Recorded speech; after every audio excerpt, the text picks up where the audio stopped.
Welcome to my C Beginner tutorial focusing on embedded development. This issue covers the signed integer data types. The C integer data types you see here are intended to allow code to be portable among machines with different inherent data sizes. All four data types have a different byte size. I think you know that one byte has 8 bits. The first unsigned data type has 8-bit, so it consumes 1 byte. The second unsigned data type has 16-bit, so it consumes 2 byte. The third unsigned data type has 32-bit, so it consumes 4 byte. The fourth unsigned data type has 64-bit, so it consumes 8 byte. When you use these unsigned data types, you can be sure that your code will only require the specified memory size on every chip. This first block is used to declare variables and initialize them with a value. You should always initialize variables when declaring them. As you can see, we are already in debug mode at the beginning of the program. Let's examine this program with the debugger. When I jump over the initialization, keep an eye on the variables here.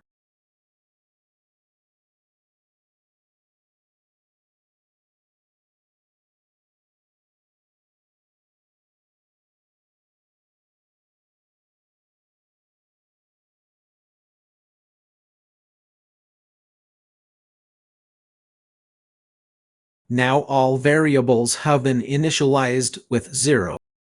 Here you can see the assigned value. If you click on the currently selected area, you will see a detailed view of the variables with different codings. The decimal and hexadecimal encodings are the most interesting. Hexadecimal coding is particularly important for understanding the negative sign. Here you can see the maximum possible positive value that can be assigned to the signed 1-bit variable, 127 decimal. Now we see the maximum possible negative value that can be assigned to the signed 1-bit variable, minus 128 decimal. It is important to understand that the most significant bit indicates that a number is negative. This is easy to see in binary coding. If only the most significant bit is set, we have the largest negative number, minus 128.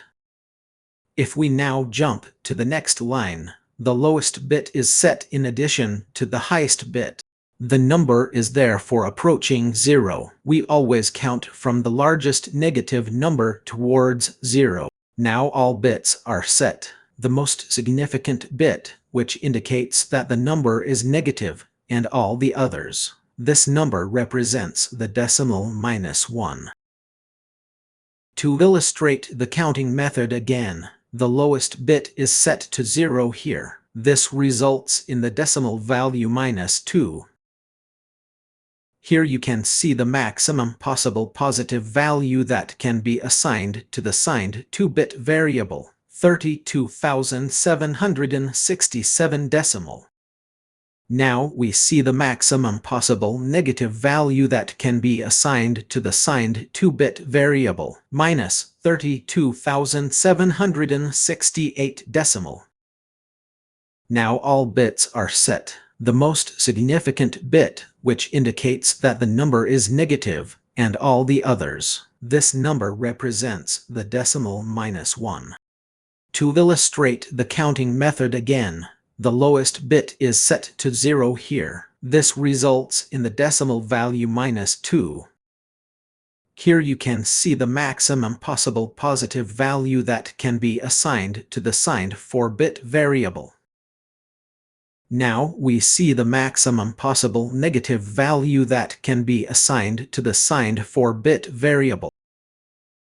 Now all bits are set. The most significant bit, which indicates that the number is negative, and all the others. This number represents the decimal minus 1. To illustrate the counting method again, The lowest bit is set to 0 here. This results in the decimal value -2.